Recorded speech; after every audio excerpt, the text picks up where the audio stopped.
السلام عليكم ورحمة الله وبركاته. waxaad ila daawataan kilibkan yarkaa wadankii dhanaa waa xiran yahay. waxaan joogaa magaalada Bucharest ee caasimadda Romania. waad aragtaan wax meel oo furan male. booliiska iyo militariga waxaa lagu soo daadiyey wadooyinka laga bilaabo maanta oo 25 ah ilaa laga gaaray 8 Abriil.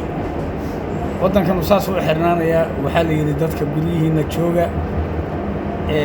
dawladda waddankan lacag fara badan ayay ugu talagashay shaqaalaha iyo shirkadaha ay u shaqaynayaan labadoodaba.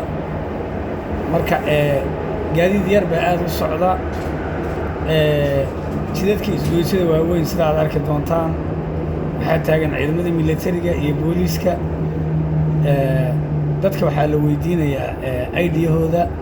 qofkaan u soconin shaqo muhiim ah waa la celinayaa, ama qofka aan wax soo gadanaynin sidaad hadda aragtaan booliiska aan idin tusayaa oo dadka ka fiirinaya ID-yaha. waana isgoysyada ugu waaweyn hadda meeshaan aan marayo waa kaa booliiskii. marka booliiska wakaas qof bay haystaan hadda. bal ilaahay umuuraha sahlo. waxaa xiran masaajidii, waxaa xiran meelihii cibaadada. waxaa la ogolayaa qofku inuu soo iibsado cunto. subermarketyadii waaweynaa way furan yihiin sida Walmart, Carrefour iyo kuwii kale ee yaryarka ee lookaalka ah. marka bal waxaan fiirinaynaa maalmaha soo socda waxa isbedela insha allah. dadka wakaas iskuul ma jiro, jaamacado ma jiraan.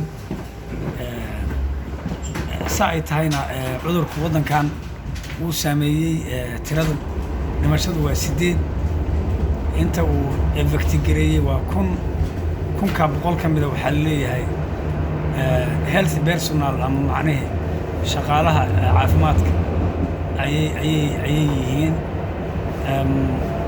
dadka hadda halkan Bucharest ama waddankan guud ahaan ku geeriyooday waxay dhan yihiin 8. dad waaweyn ayaana qofka ugu yar 60 ayuu jiraa. laakiin taa macnaheedu ma aha in dadka muslimiinta ay isdhigtaan oo yidhaahdaan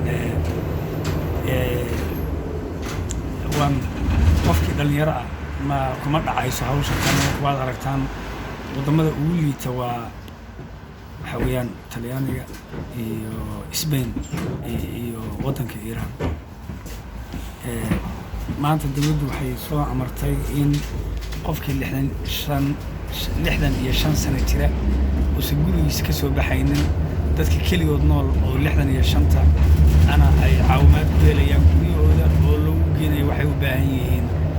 waayo waddankan oo critical ayay ka hortagayaan inay xaaladdu critical noqoto. walow hadda waddankan hadda aanan jooga uu ka hooseeyo waddamada Scandinavian-ka oo dhimashadu Sweden keliya ay marayso 35, Norwayna 12, halka Maraykanka 500 oo qof ay iclaamiyeen. laakiin shalay iyo darar weekend keliya 3000 ayay marayaan waddanka la yidhaahdo Italy. sabtidii keliya waxaa cudurka coronavirus ugu geeriyootay 900 oo qof. shalay waxay diiwaan geliyeen 784 qof. subxaan allah, waana tiro aad u badan. marka magaaladii way haawanaysaa. meelihii lagu nasanayay baarkeerinadii, baagagii waaweynaa, xadiiqatul xayawaanaad iyo zoomamkii waa eber. baabuurtii baarkeerin bay ku wada jiraan. dad ma jiro. waa kuna ciidamadii booliiska waddadii ugu weynayd meel walbay taagan yihiin.